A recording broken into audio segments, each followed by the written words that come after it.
नमस्कार, तारात्रा boys YouTube channel पर आप सभी का एक बार फिर से बहुत बहुत स्वागत है। और आप हमारे यूट्यूब चैनल पर नए हैं तो चैनल को सब्सक्राइब जरूर करें। यूपी विधानसभा चुनाव की तारीखें जैसे जैसे नजदीक आ रही है वैसे ही पार्टी के नेताओं की बड़े तौर पर नींद उड़ रही है। यूपी के अंदर 10 फरवरी को प्रथम चरण के चुनाव प्रारंभ हो जाएंगे और 10 मार्च को सबसे बड़े नतीजे होंगे। इस बार यूपी की 403 सीटों पर पूरे देश की निगाह टिकी हुई है कि इस बार यूपी में किसकी बनेगी सरकार, सपा लौटेगी या फिर सीएम योगी आदित्यनाथ फिर से अपनी कुर्सी को लेकर आएंगे। लेकिन इस बार यूपी के विधानसभा चुनाव में सबसे बड़ा महाघमासान देखने को मिला है। इस बार विपक्ष की सभी पार्टियों ने एकजुट होकर बीजेपी के खिलाफ में बड़े तौर पर मोर्चा खोल रखा है। वहीं दूसरी ओर आपको यह भी बता दें कि 403 सीटों पर सबसे बड़ा फरवरी महीने का ओपिनियन पोल जारी कर दिया है सभी न्यूज चैनलों के द्वारा में। इस बार यूपी की 403 सीटों पर बीजेपी एसपी पार्टी को कितनी कितनी सीटें मिल रही है इस ओपिनियन पोल के अंदर बात करेंगे। वही दोस्तों, आप चैनल पर नए हैं तो सब्सक्राइब जरूर करें। वहीं आप किस विधानसभा क्षेत्र से उसके बारे में भी कमेंट बॉक्स के अंदर जरूर लिखें कि आपके विधानसभा क्षेत्र के अंदर किस पार्टी की सबसे ज्यादा दबदबा नजर आ रहा है, आप किसके साथ में खड़े। वहीं आगे चलते हैं, यूपी के चुनाव की सीटों को लेकर सबसे पहले बात करते हैं उत्तर प्रदेश के अंदर वाराणसी की 8 सीटों की, जो 8 की 8 बीजेपी पार्टी के खाते में जाती हुई नजर आ रही है। आगे बात करें सीतापुर की 9 सीटों पर, जिसमें 8 बीजेपी को दी गई है और 1 सीट समाजवादी पार्टी को, बीएसपी कांग्रेस को 0 सीट है। गोरखपुर की बात करें और जहां से सीएम योगी आदित्यनाथ चुनाव भी लड़ रहे हैं, 9 सीटें, जो कि 9 की 9 सीटें बीजेपी पार्टी को दी गई है फरवरी महीने के ओपिनियन पोल में। आजमगढ़ के अंदर बात करें 10 सीटें और मुस्लिमों का गढ़ माना जाता है, 9 सीटें समाजवादी पार्टी को और 1 सीट बीजेपी पार्टी को आ रही है। प्रयागराज की बात करें कुल 12 सीटें, जिसमें 11 सीटों पर बीजेपी, 1 सीट पर समाजवादी पार्टी, कांग्रेस और बीएसपी को 0-0 सीट मिलती हुई नजर आ रही है। प्रतापगढ़ की बात करें दोस्तों 7 सीटें हैं, जिसमें 5 बीजेपी को, 2 एसपी पार्टी को।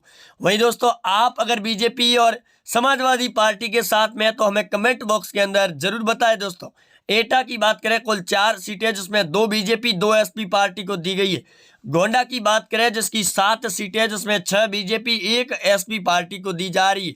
वहीं दोस्तों, आगे बात करते हैं गोंडा के बाद लखनऊ की, जो नवाबों की नगरी है, कुल 9 सीटें, जिसमें 6 बीजेपी, 2 एसपी और 1 सीट कांग्रेस को, बीएसपी को 0 सीट दी गई है। बाराबंकी जिले की बात करें कुल 6 सीटें, जिसमें 4 सीटें बीजेपी पार्टी को, 2 सीटें एसपी पार्टी को दी जा रही। औरैया की बात करें कुल 3 सीटें, जो 3 की 3 बीजेपी पार्टी के खाते में दी जा रही है। आगे बात करें दोस्तों जालौन की 3 सीटें, जिसमें 3 की 3 सीटें बीजेपी को, बाकी का सुपड़ा साफ कर दिया है। बागपत जिले की 3 सीटें, जिसमें 1 बीजेपी, 1 एसपी और 1 सीट बीएसपी पार्टी को, कांग्रेस को 0 सीट है। कानपुर नगर की बात करें कुल 10 सीटें, जिसमें 8 बीजेपी, 1 एसपी और 1 बीएसपी पार्टी, कांग्रेस पार्टी को 0 सीट मिल रही है। बलिया जिले की बात करें कुल दोस्तों 7 सीटें हैं, जिसमें 4 बीजेपी को दी जा रही है, 2 सीटें एसपी पार्टी और 1 बीएसपी को दी गई है। वहीं दोस्तों, आगे बात करते हैं कुशीनगर की 7 सीटों पर, जिसमें 5 बीजेपी, 1 एसपी और 1 बीएसपी पार्टी को दी गई है। वहीं दोस्तों, आगे बात करते हैं रायबरेली की 6 सीटों पर, जिसमें 3 बीजेपी, 1 एसपी और 1 बीएसपी सीट दी गई है।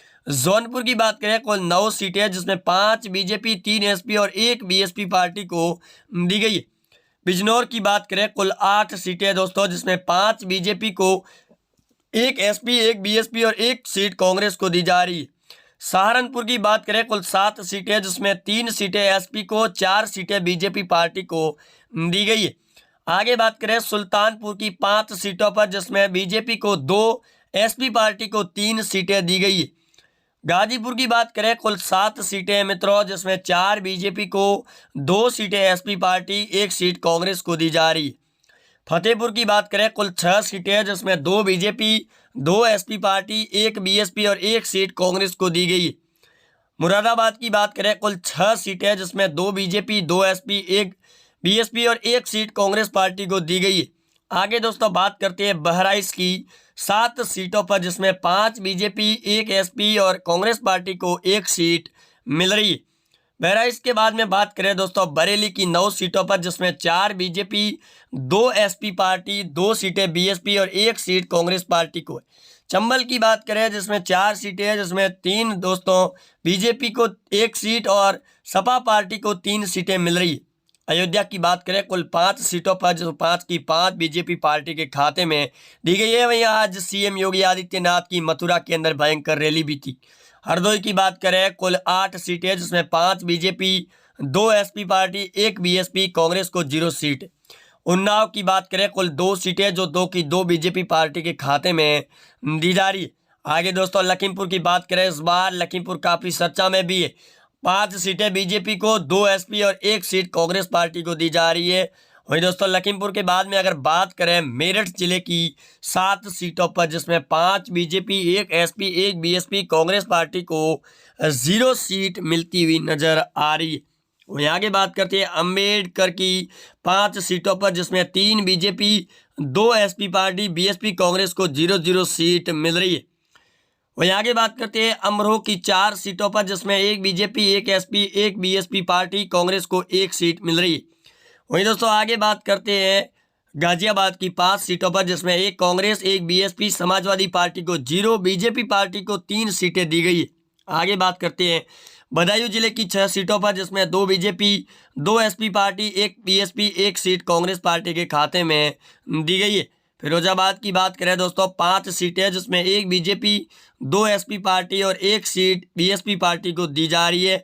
वही आगे बात करते हैं दोस्तों आगरा की, जहां से आज सीएम योगी आदित्यनाथ ने बड़ी हुंकार भी भरी है। 9 सीटें, जिसमें 5 बीजेपी, 3 एसपी पार्टी, 1 बीएसपी और 2 सीटें कांग्रेस को मिल रही है। मुजफ्फरनगर की बात करें दोस्तों 6 सीटें, जिसमें 1 सीट बीजेपी को, 3 सीटें समाजवादी पार्टी, 1 बीएसपी और 2 सीटें कांग्रेस को मिल रही है। शाहजहांपुर की 6 सीटों में 2 सीटें बीजेपी को, 3 एसपी पार्टी और 1 सीट कांग्रेस पार्टी के खाते में जा रही है। कांग्रेस पार्टी भी इस बार उलटफेर में। देवरिया की बात करें कुल 7 सीटें, जिसमें 4 बीजेपी, 2 एसपी, 0 सीट बीएसपी और 1 सीट कांग्रेस को मिल रही है। हमीरपुर की बात करें कुल 2 सीटें, जिसमें 2 की 2 बीजेपी पार्टी को देती हुई नजर आ रहा है सर्वे के अनुसार। वहीं आगे बात करते हैं दोस्तों बागपत जिले की 3 सीटों पर, जिसमें 1 बीजेपी, 1 एसपी और 1 सीट बीएसपी, कांग्रेस को 0 सीट मिल रही है। आगे बात करते हैं महोबा की 2 सीटों पर, जिसमें 2 की 2 सीटें बीजेपी पार्टी को मिलती हुई नजर आ रही है। वहीं दोस्तों आगे बात करते हैं हमीरपुर की 2 सीटों पर, जिसमें 2 की 2 सीटें बीजेपी पार्टी को मिलती हुई नजर आ रही है। कौशाम्बी की बात करें कुल 3 सीटें दोस्तों, जिसमें 2 बीजेपी, 1 एसपी, बीएसपी को 0, कांग्रेस पार्टी को भी 0 सीट मिल रही है। आगे दोस्तों बात करें औरैया की 3 सीटों पर, 1 बीजेपी, 1 एसपी और 1 बीएसपी पार्टी को मिल रही है। कांग्रेस को औरैया से भी 0 सीट मिल रही है। अमेठी की बात करें कुल 4 सीटों में बीजेपी को 3, एसपी को 1, बीएसपी को 0, कांग्रेस को भी 0 सीट मिल रही है। काशीराम नगर की बात करें कुल 3 सीटें, जिसमें बीजेपी को 3 की 3 सीटें मिलती हुई नजर आ रही है। वहीं दोस्तों आगे बात करते हैं चंदौली की 4 सीटों पर, जिसमें 2 बीजेपी, 2 सीटें एसपी पार्टी को, बीएसपी कांग्रेस को 0-0 सीट मिल रही है। इटावा की बात करें 3 सीटों पर, जिसमें 2 बीजेपी, 1 एसपी पार्टी को मिलती हुई नजर आ रही है। बीएसपी कांग्रेस को 0 सीट मिल रही है। आगे दोस्तों बात करें बुलंदशहर की 7 सीटों पर, जिसमें 5 बीजेपी, 1 एसपी, 1 बीएसपी और कांग्रेस पार्टी को बुलंदशहर से 0 सीट है। मिर्जापुर की बात करें कुल 5 सीटें हैं, जिसमें 3 BJP, 2 SP party, BSP Congress को 0-0 सीट मिलती हुई नजर आ रही है। वहीं दोस्तों आगे बात करते हैं कुल सीटों 403 पर, जहां 290 सीटें बीजेपी पार्टी को मिल रही है, 100 सीटें समाजवादी पार्टी को मिल रही है, 8 सीटें बीएसपी पार्टी को और 4 सीटें कांग्रेस पार्टी के खाते में जा रही है। आज के सर्वे के मुताबिक यूपी के सबसे बड़े विधानसभा चुनाव में इस बार पूरे देश की निगाहें टिकी हुई है कि सीएम योगी आदित्यनाथ की फिर से बीजेपी सरकार बनेगी या फिर लाल टोपी अखिलेश यादव की सरकार बनेगी। वहीं आज सीएम योगी आदित्यनाथ और गृह मंत्री अमित शाह की रैली के दौरान कई बड़े बयान भी दिए गए और यहाँ तक भी बयान दिया गया है कि सीएम योगी आदित्यनाथ की एक बार फिर सरकार बनती हुई नजर आ रही है। मथुरा से ये ओपिनियन पोल साफ हो चुका है और अपर्णा यादव के बीजेपी पार्टी ज्वाइन करने के बाद लगातार सर्वे आंकड़ों के अंदर बड़ा बदलाव आता हुआ नजर आ रहा है। अखिलेश यादव और मुलायम सिंह यादव को भी तगड़ा झटका लगता हुआ नजर आ रहा है। वहीं अपर्णा यादव भी अब यूपी के चुनावी राजनीति के अंदर उतर चुकी है। इस बार यूपी के अंदर काफी ज्यादा चुनाव रोमांचक भी नजर आ रहे हैं और 10 फरवरी से यूपी के विधानसभा चुनाव प्रथम चरण प्रारंभ हो जाएंगे। आप जुड़े रहेंगे हमारे साथ, चैनल को सब्सक्राइब कर दे। जय हिंद, वंदे मातरम।